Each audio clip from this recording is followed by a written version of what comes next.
গ্রেপ্তারের পর হলমার্কের এমডি তানভীর ও জিএম তুষারকে দুদকের জিজ্ঞাসাবাদ। 4 মামলায় তাদের 29 দিনের রিমান্ড দিয়েছে আদালত।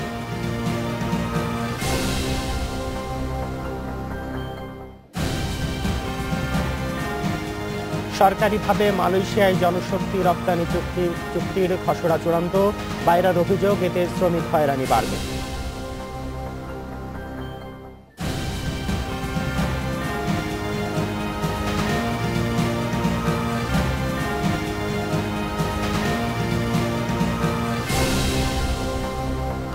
স্বাগত জানাচ্ছি সারাদিনে দিনের উল্লেখযোগ্য ঘটনার বিশ্লেষণধর্মী আয়োজন নিয়ে আপনাদের সাথে আছি আমি সুজন মেহেদী।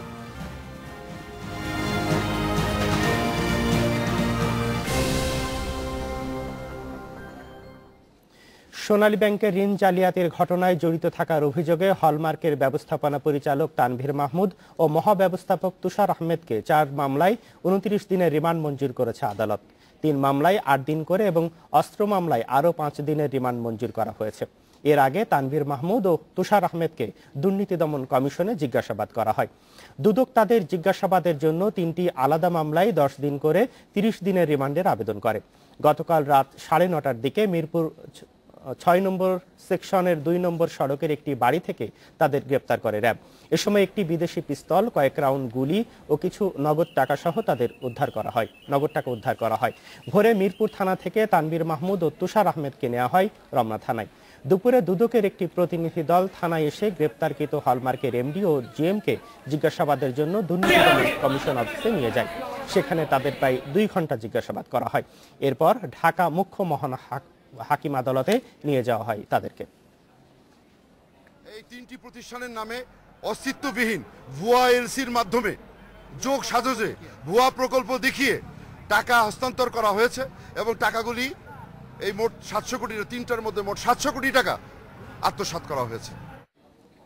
এসব বিষয়ে আলোচনার জন্য আজ আমাদের সাথে আছেন দুদকের আইনজীবী অ্যাডভোকেট খুরশেদ আলম খান। আমরা চলে যাচ্ছি আলোচনায়। অ্যাডভোকেট খুরশেদ আলম খান, আপনাকে আমাদের স্টুডিওতে স্বাগত জানাচ্ছি। তো হলমার্কের কর্মকর্তার বিরুদ্ধে দুদক যে 11টি মামলা করেছে, সেগুলোতে কি কি অভিযোগ আনা হয়েছে? আসলে টোটাল 11টি মামলা, 11টি ডিফারেন্ট খাত, ভিন্ন ভিন্ন খাত।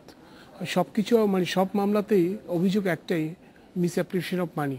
হয়তো তারা লোন নিয়েছে আনোয়ারা স্পিনিং মিলসের নামে, বাট কিন্তু অনুসন্ধানে দেখা যাচ্ছে আনোয়ারা স্পিনিং মিল বা সেঞ্চুরি ইন্টারন্যাশনাল এই নামে কোনো প্রতিষ্ঠানই নেই। ফিকটিশিয়াস কতগুলো প্রতিষ্ঠান, এদের নামে তারা বিভিন্ন লোন নিয়েছে বিভিন্ন অ্যামাউন্টের। সাবসিকুয়েন্টলি এই অ্যামাউন্টগুলো হলমার্কের অ্যাকাউন্টে ট্রান্সফার করে দিয়েছে।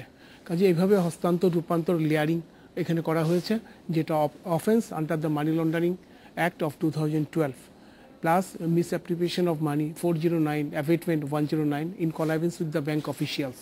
কারণ ব্যাংক অফিসিয়াল ছাড়া তো এইসব দুর্নীতি করা সম্ভব না। তো একটা দীর্ঘ অনুসন্ধানের পরে এই মানে ডিফারেন্ট খাতে, টোটাল 11টা খাতে 11টা মামলা হয়েছে আলাদা আলাদাভাবে, এবং প্রত্যেকটিরই under section 406, 409, 109, 52 of the prevention of corruption act 1947 because of bank officials আছে, তারা সবাই পাবলিক সার্ভেন্ট। আর আছে 42 অফ দি মানি লন্ডারিং প্রতিরোধ আইন অফ 2012। এখন এই সবগুলি মামলা, 11টা মামলা হয়েছে ডিফারেন্ট কজ অফ অ্যাকশনে, এবং এগুলি এখন আন্ডার ইনভেস্টিগেশন। আপনি যদি আমার দিকে ঘুরে একটু কথা বলেন, যে 11টি মামলা দুদক করেছে সেখানে তো সোনালী ব্যাংকের কর্মকর্তাদেরও আসামি করা হয়েছে, কিন্তু সেটি এখনো দৃশ্যমান হয়নি। না, এখন তো আসলে দৃশ্যমান হয়নি, আসলে কথাটা তো ঠিক না, প্রযোজ্য না। কারণ এই ম্যাটারটা এখন আন্ডার ইনভেস্টিগেশন। এফআইআর হয়েছে, এফআইআর পরে এখন ইটস এ কগনিজেবল অফেন্স। দুদক তার মানে তদন্তকারী কর্মকর্তা দুদকের অ্যাপ্রুভাল নিয়ে এবং ল এনফোর্সিং এজেন্সির সহায়তা তাদেরকে গ্রেফতার করার জন্য বিভিন্ন জায়গায় অভিযান চালাচ্ছে, এবং হয়তো যে কোনো মুহূর্তে তারা হয়তো গ্রেফতার হতে পারে, অথবা তারা যদি কেউ কোর্টে গিয়ে সারেন্ডারও করতে পারে, অথবা তারা গিয়ে আগাম জামিনও চাইতে পারে। কাজেই এখন মানে দুদক মানে খুবই ভিজিল্যান্ট তাদেরকে গ্রেফতারের ব্যাপারে। কাজে এটা দৃশ্যমান নয় এই কথাটা এখন বলা যাবে না। এবং ডিউরিং ইনভেস্টিগেশন দুদকের আইনেই বলা আছে, মানে কগনিজেবল অফেন্স হলে সেটা without any order from the competent court Dudok তাকে গ্রেফতার করতে পারে। কাজেই কিন্তু আজকের ক্ষেত্রে তো দেখা গেছে যে পুলিশ গ্রেপ্তার করে নিয়ে এসেছে, তারপর দুদক তাই করবে কার্যালয়ে তো। নিয়ে হ্যাঁ এসেছে। হ্যাঁ, দুদক যেহেতু ইনভেস্টিগেটিং প্রসিকিউটর, ইনভেস্টিগেটিং এজেন্সি, দুদক তো ল এনফোর্সিং এজেন্সির সহায়তা লাগবে, র্যাব, পুলিশ, ডিবি, এসবি, তাদেরকে সঙ্গে নিয়ে দুদক তাদেরকে গ্রেফতার করে মানে নিয়ে দুদক তো কাউকে যে ধরে নিয়ে আসবে না। না, দুদকের মামলায় তো তাদের গ্রেফতার হচ্ছে, গ্রেফতার সঙ্গে করা দুদকের আইও থাকে, ইনভেস্টিগেটিং অফিসার থাকে, এবং তার সঙ্গে ল এনফোর্সিং এজেন্সি থাকে, গিয়ে তাদেরকে গ্রেফতার করে নিয়ে এসেছে। কাজে এটা দুদক, এটা অ্যাট দ্য ইনস্টেন্স অফ দুদক এই গ্রেফতার অভিযানটা হয়েছে। তো তারা যে ধরনের জালিয়াতি করেছে, তো তাদের অভিযোগগুলো প্রমাণের জন্য দুদক মানে কতটা প্রস্তুত? হ্যাঁ, দুদক একটা দীর্ঘ অনুসন্ধান করেছে, এবং বেশ অনুসন্ধান রিপোর্টটা অনেক বড়, প্রায় 700-800 পেজ। এই অনুসন্ধানের সময় বিভিন্ন যারা মানে যাদের বিরুদ্ধে অভিযোগ আসছে তাদেরকে এক্সামিন করছে দুদক, তাদেরকে জিজ্ঞাসাবাদ করছে, ব্যাংক ডকুমেন্ট সিজ করছে, সেই সব জিনিস এক্সামিন করছে। এক্সামিন করার পরে প্রাইমা ফেসি প্রাথমিকভাবে কিছু অপরাধের উপাদান থাকায় এফআইআরটা লঞ্চ করা হলো। এখন ইনভেস্টিগেশনে এখন চলছে, ইনভেস্টিগেশনে এই জিনিসটা আরও ব্যাপকভাবে আসবে। কাজে ইনভেস্টিগেশন না হওয়া পর্যন্ত একটু ওয়েট করতে হবে। তো এই মামলাটা কি আসলে অনেক মানে দেরি হয়ে গেল না? অনেক আগেই হওয়া উচিত ছিল। আপনি হয়তো সাধারণ মানুষের কাছে মনে হচ্ছে অনেক সময় লেগে গেছে, বাট একটা জিনিস মনে রাখতে হবে, একটা অনুসন্ধান করতে হলে সময় লাগে। হ্যাঁ, কারণ অনুসন্ধান করতে হলে আমার বিভিন্ন ডাটা লাগবে, বিভিন্ন যাদের বিরুদ্ধে অভিযোগ তাদের একটা জিজ্ঞাসাবাদ করতে হবে। জিজ্ঞাসাবাদের সময় তারা সবসময় সত্য কথা নাও বলতে পারে। তারপরে যেই সব ব্যাংক থেকে ফোরজারিগুলি হয়েছে, মিস ডিক্লারেশন দিয়েছে, বা উইদাউট অ্যাপ্রুভাল বোর্ড অফ ডিরেক্টরসকে পাশ কাটিয়ে, হ্যাঁ, মানে কতগুলি নীতিমালার বাইরে যে লোনগুলো স্যাংশন করেছে, সে কাগজগুলো তো তাকে দেখতে হবে, এক্সামিন করতে হবে। এটা নর্মালি টেক্স টাইম। আমার মনে হয় যে দুদক অনেক কম সময়ের মধ্যে অনুসন্ধান রিপোর্টটা এখানে দিতে পেরেছে, কারণ এত কম সময়ের মধ্যে অনুসন্ধান রিপোর্ট দেওয়াটা অনেক কঠিন ব্যাপার। কারণ এই যে এফআইআরগুলো হলো 11টা এফআইআর, এখন তো এগুলো কোর্টে টেস্ট হবে, এখন আন্ডার ইনভেস্টিগেশন। এর ইনভেস্টিগেশনের ফলশ্রুতিতে এটা চার্জশিট হতে পারে, ফাইনাল রিপোর্ট হতে পারে। কাজেই এই যে একটা এফআইআর দাখিল করলো অন দ্য বেসিস অফ অনুসন্ধান report, inquiry report, it's a very vital. কারণ এখন তো আর এখানে এখন দুদকের হাতে কিছু নেই, ইনভেস্টিগেশন করে মানে রিপোর্ট ওখানে সাবমিট করবে বিফোর দ্য কোর্ট। কাজেই এই জিনিসগুলো এখন কোর্ট এক্সামিন করবে, যে দুদকের এফআইআর কতটুকু, এর মানে বেসিস কতটুকু, বেসিসে কী কী আছে না আছে, এই ডাটাগুলো জোগাড় করা সময় সাপেক্ষ ব্যাপার। কারণ একটা ডাটা জোগাড় করা, সেই ডাটাকে এক্সামিন করা, তার উপরে একটা অপিনিয়ন ফর্ম করে একটা রিপোর্ট দেওয়া, তারপরে স্যাংশনের জন্য প্রেয়ার করা, স্যাংশন নেওয়া, তারপরে on the basis of the inquiry অনুসন্ধান রিপোর্ট একটা এফআইআর দাখিল করতে হবে। এই কাজটা কিন্তু এত সোজা না, কিন্তু একটু সময় লাগবে। প্রমাণের জন্য যথেষ্ট মানে প্রমাণাদি, যথেষ্ট ডকুমেন্ট আপনাদের হাতে এসেছে? এই মানে এফআইআর 11টা এফআইআর দাখিল হয়েছে অনুসন্ধানের ভিত্তিতে। আমার তো মনে হয় I have gone through the inquiry report as well as the 11 FIRs, এবং এই এফআইআরগুলো যেই অনুসন্ধানের উপর বেসিস করে হয়েছে তাতে আমার মনে হচ্ছে যথেষ্ট শক্তিশালী গ্রাউন্ড আছে। এখন ইনভেস্টিগেশনে আরও বেশি করে আসতে পারে, হয়তো তদন্ত এখন যে তদন্ত চলছে, তদন্তে অনেক বেশি ডাটা উপাত্ত আসবে আশা করি। যদি অনেক বেশি ডাটা উপাত্ত আসে তাহলে ওভাবে তদন্ত রিপোর্ট ওখানে দাখিল করা হবে আদালতে। তো 11টি মামলার মধ্যে কোন 3টি মামলায় আপনারা আজকে রিমান্ডে পেলেন তাদেরকে? যেই 3টি মামলায় সম্ভবত 700 কোটি টাকা করে মিস অ্যাপ্লিকেশন আসে, সেই 3টি মামলায় প্রত্যেকটা মামলায় হিউজ অ্যামাউন্ট অফ মানি, যেগুলি 700 কোটি টাকা করে এক্স্যাক্টলি তো আমি বলতে পারবো না, নাম্বারটা দেওয়া সম্ভব না। 3টা মামলায় যেটা রিমান্ড নেওয়া হয়েছে সেখানে স্পেসিফিকভাবে মোর দেন 700 ক্রোর করে টাকা ইনভলভ আছে মিস অ্যাপ্লিকেশন। কাজে ওই পার্টিকুলার কেসে রিমান্ডে চাওয়া হয়েছে, রিমান্ড এটা কোর্ট শুনেছে, কোর্ট শুনে রিমান্ড প্রেয়ার অ্যালাউ করেছে। এখন রিমান্ডের দিন মানে আছে 30 ডেজ। এই 30 ডেজের মধ্যে রিমান্ডে নিলে হয়তো অনেক তথ্য আরও বেরিয়ে আসবে, যেটা হয়তো অনুসন্ধানে হয়তো পাইনি। এখন তদন্তকালীন সময়ে তাকে রিমান্ডে থাকাকালীন হয়তো সে হয়তো অনেক তথ্য দিতে পারবে। বাকি মামলার জন্য তথ্য অনুসন্ধানের জন্য এই 11টা কবে নেওয়া হবে? এই 30 দিনের পরে? না, এই 11টা মামলা না, এটা আসলে ডিপেন্ড করছে ইনভেস্টিগেটিং অফিসারের উপর। ইনভেস্টিগেটিং অফিসার যদি এই 30 ডেজ রিমান্ডের মধ্যে তার যেটা ম্যাটেরিয়ালস আরও উপাত্ত ডাটা দরকার, এটা যদি তার কাছে সাফিসিয়েন্টলি পায়, হয়তো রিমান্ড আর চাওয়া নাও লাগতে পারে। আর যদি মনে করে যে না আরও রিমান্ড দরকার, তখন সে কোর্টের কাছে প্রেয়ার করতে পারে। কোর্ট যদি অ্যালাউ করে, রিমান্ড তো চাইলেই হবে না। রিমান্ড মানে আমি প্রসিকিউশন এজেন্সি যখন খুশি তখন রিমান্ড হতে চাইতে পারে, কিন্তু রিমান্ড দিবে কি না এটা exclusively jurisdiction of the court.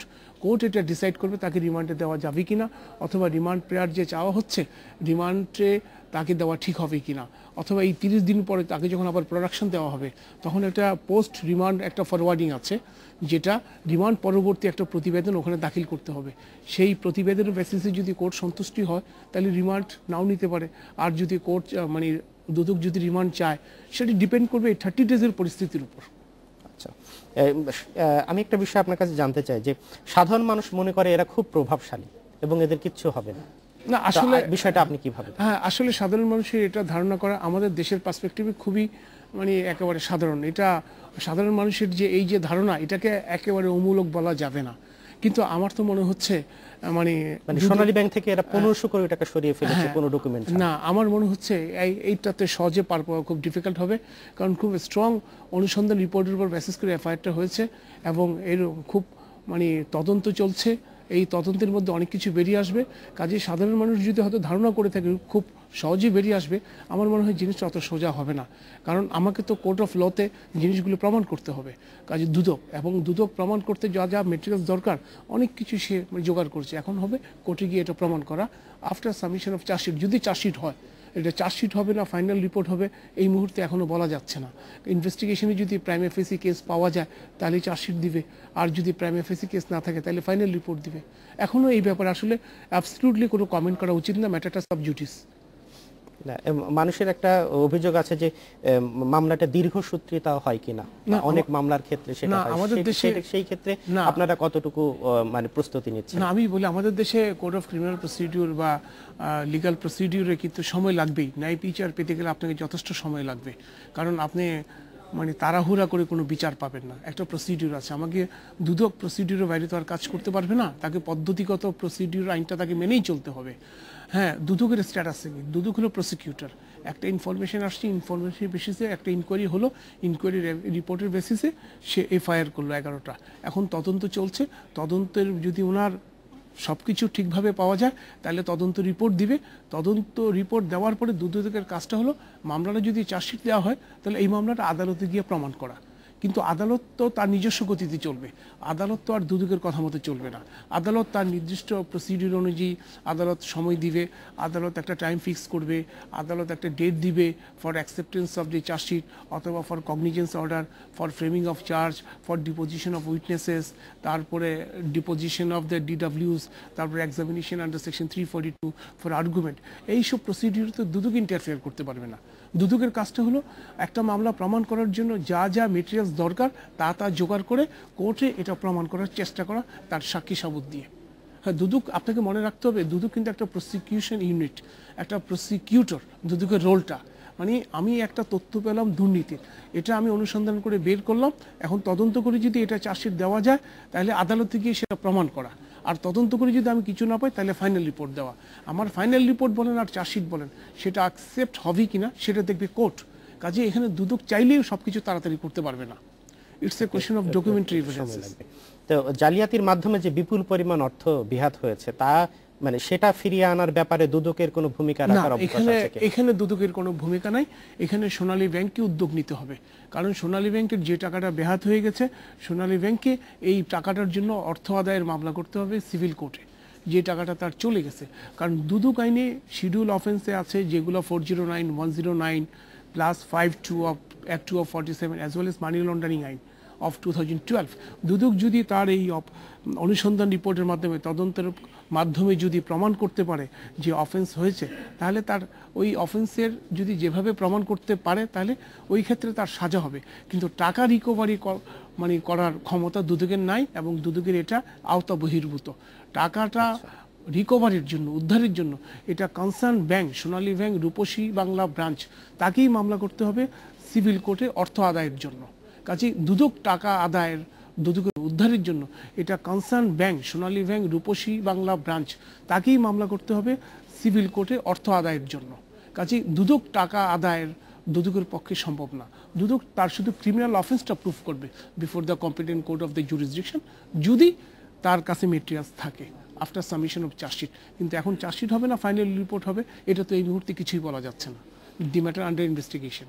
আচ্ছা, যে ধারায় এই মামলা হয়েছে সেই সব ধারায় যদি অভিযোগ প্রমাণিত হয় তাহলে মানে সর্বোচ্চ কি ধরনের সাজার বিধান আছে? না, এটা আসলে এটা খুব প্রিমেচুর স্টেজ।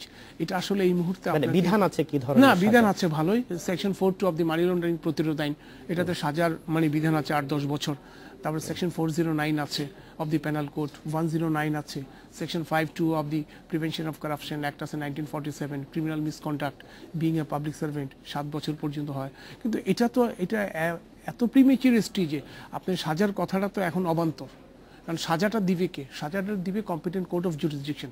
কম্পিটেন্ট কোর্টটা কি? স্পেশাল জাজ under the criminal law amendment act. সেই পর্যন্ত এখনো তো পৌঁছেইনি। এটা আন্ডার ইনভেস্টিগেশন হয়ে যদি চার্জশিট হয় তাহলে তখন ট্রায়াল কোর্ট এটা বিচার করবে। বিচার করে যদি উনি সাক্ষী শপথ প্রমাণ পায় এবং সাক্ষী শপথে যেই ধারা প্রমাণ হবে সেই ধারায় যদি প্রমাণ হয় সাজা দিবে, প্রমাণ না হলে খালাস হবে। আর এখানে তো তদন্ত চলছে, তদন্ত রিপোর্টই তো এখনো সাবমিশন হয়নি। কাজে এটা এই স্টেজে এটা কমেন্ট করা খুবই ডিফিকাল্ট। তার কত বছরের সাজা হবে, সে সাজা আদৌ হবে কিনা, না খালাস হবে, সেটা ডিপেন্ড করবে যদি দুদক কেসটা প্রমাণ করতে পারে। বিফোর দ্যাট এটা কমেন্ট করা খুবই ডিফিকাল্ট, এবং এটা কমেন্ট করা উচিত না তার মানে কোন ধারায় সাজা হবে বা কি হবে না হবে, কারণ এখনো তদন্ত পর্যায়ে, আন্ডার ইনভেস্টিগেশন। যে এই স্টেজে এতটুকু কমেন্ট করা আমার মনে ঠিক না। তো ধন্যবাদ অ্যাডভোকেট খুরশিদ আলম খান আমাদের সাথে সময় দেওয়ার জন্য। তো আমরা কথা বলছিলাম দুদকের আইনজীবী অ্যাডভোকেট খুরশিদ আলম খান। এবার নিচ্ছে একটা বিরতি, যখন ফিরবো তখন থাকবে সরকারিভাবে মালয়েশিয়ায় জনশক্তি রপ্তানি চুক্তির খসড়া চূড়ান্ত, বাইরার অভিযোগ এতে শ্রমিক হয়রানি বাড়বে।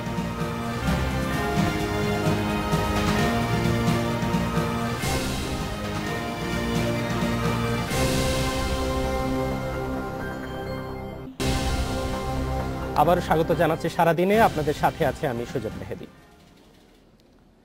সরকারিভাবে মালয়েশিয়ায় জনশক্তি রপ্তানি শুরু করতে সমঝোতা স্মারকের খসড়া চূড়ান্ত হয়েছে। আগামী মাসে বাংলাদেশ ও মালয়েশিয়ার মধ্যে এ সমঝোতা স্মারক স্বাক্ষর হতে পারে বলে জানিয়েছে জনশক্তি, কর্মসংস্থান ও প্রশিক্ষণ ব্যুরো। তবে বিদেশে কর্মী পাঠানোর নতুন এই প্রক্রিয়া নিয়ে আবারও প্রশ্ন তুলেছে জনশক্তি রপ্তানিকারকরা।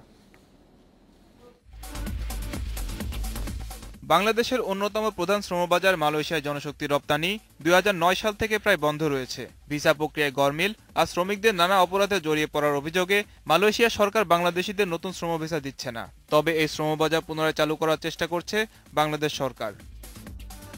এ বিষয়ে একটি খসড়া সমঝোতা স্মারক চূড়ান্ত করতে সম্প্রতি উচ্চ পর্যায়ের একটি প্রতিনিধি দল গিয়েছিল মালয়েশিয়ায়। মধ্যস্বত্বভোগীদের দৌরাত্ম্য বন্ধের ব্যবস্থা থাকবে এই সমঝোতা স্মারকে, জানালেন প্রতিনিধি দলের এক সদস্য। এমপ্লয়ারের দিকটা দায়িত্ব পুরো মালয়েশিয়ান গভর্নমেন্ট নিয়েছে, এমপ্লয়িদের দায়িত্ব আমরা বাংলাদেশ গভর্নমেন্ট পুরো নিয়েছি, যে আমরা জেনুইন কর্মী পাঠাবো, তাদের রিকোয়ারমেন্ট, এমপ্লয়ারের রিকোয়ারমেন্ট অনুযায়ী আমরা কর্মী পাঠাবো, আর তারাও জেনুইন এমপ্লয়ারের কাছ থেকে যত ডিমান্ডটা আসে সেটা তারা এনশিওর করবে। সরকারিভাবে শ্রমিক পাঠানোর প্রয়োজনীয় অবকাঠামো সরকারের নেই। জনশক্তি রপ্তানিকারকদের এমন অভিযোগ ভিত্তিহীন বলে দাবি করেন তিনি। যে আমাদের 4500 ইউনিয়নে ইউনিয়ন ইনফরমেশন সেন্টার হয়েছে, মাঝে মিডলম্যান কোনো থাকবে না, সম্পূর্ণ অনলাইন রেজিস্ট্রেশনের মাধ্যমে যে হারে কর্মী তারা ডিমান্ড দিবে আমরা সেই হারেই দিতে করব। তবে মালয়েশিয়ায় কর্মী পাঠানোর নতুন এই প্রক্রিয়ায় খরচ ও হয়রানি বাড়বে বলে আশঙ্কা করছেন জনশক্তি রপ্তানিকারকেরা। ইউনিয়ন থেকে উপজেলা, উপজেলা থেকে জেলা, জেলা থেকে ঢাকা, কত হাত, কত রাস্তা, কত মানুষ, কত মধ্যস্বত্বভোগী এখানে ইনভলভ হয়ে যাবে, এটা সময় সেটা সরকারকে বলে দেবে। লোকাল এক্সপেন্ডিচারে আপনার তো অলরেডি লাইসেন্স রিক্রুটিং এজেন্সি রয়ে গেছে, আপনার অথরাইজ, যাদেরকে একটা নিয়মতান্ত্রিক পদ্ধতিতে চলতে হয়। সেই সাপ্লাই চেইনে যদি তারাই থাকে তাহলে আপনার মনিটর করতে আরও বেশি সুবিধা হয়। তালিকাভুক্ত রিক্রুটিং এজেন্টদের এড়িয়ে নয়, বরং তাদের সাথে নিয়ে সরকারকে কাজ করার পরামর্শ দিয়েছে সংশ্লিষ্টরা। Moshiur Rahman, Independent News, Dhaka. সংযুক্ত আরব আমিরাতে জনশক্তি রপ্তানিতে নিষেধাজ্ঞার বিষয়টি নিয়ে আলোচনার মাধ্যমে সমস্যার কারণ খুঁজে বের করে দ্রুত প্রয়োজনীয় ব্যবস্থা নেওয়ার কথা বলেছেন জনশক্তি রপ্তানিকারকরা। ইন্ডিপেন্ডেন্ট টেলিভিশনের নিয়মিত আয়োজন খাতুনগঞ্জ থেকে মতিঝিল অনুষ্ঠানে এসব কথা জানান তারা। যখন এই নিউজটা আসলো মার্কেটে যে ইউএই গভর্নমেন্ট এই সিদ্ধান্ত নিয়েছে যে ভিসা বন্ধ করে দিয়েছে, বিশেষ করে আমরা যারা ব্যবসায়ী, আমরা তখন এই বিষয়টাকে খুব অ্যাড্রেস করেছি এবং সরকারের কাছে আমরা আবেদন জানিয়েছি বিষয়টার একটা ত্বরিত পদক্ষেপ নেওয়ার জন্য। আশ্চর্যের বিষয় এবং অবাক হওয়ার বিষয়, তখন সরকারের প্রতিটা দায়িত্বশীল ব্যক্তিরা ভিডিওতে বলেছে বন্ধ হয়নি, এটা খোলা আছে, এবং ওনারা আমাদেরকে অনুরোধ করেছেন যাতে বাজারে আমরা প্যানিক সৃষ্টি না করি। ইমিডিয়েটলি যেটা হলো যে আমাদের একটা কম্বাইন্ড টিম ওখানে যাওয়া দরকার, আমাদের expatriate ministry, home ministry and the foreign ministry, যে যেই ব্লেমগুলো তারা করছে সেগুলোকে খতিয়ে দেখা দরকার, যে এটাকে ফাইন্ড আউট করে রুটটা বের করে ইমিডিয়েট পানিশমেন্ট করা এবং মানে এমন এক্সাম্পলারি পানিশমেন্ট দেওয়া যেটা আর কেউ করতে না পারেন। কারণ আমরা এইভাবে মার্কেট লুজ করতে চাই না, আমরা কন্টিনিউয়াসলি লোক পাঠাতে চাই। তো এই ছিল আমাদের আজকে সারাদিনে, আবারও দেখা হবে আগামীকাল।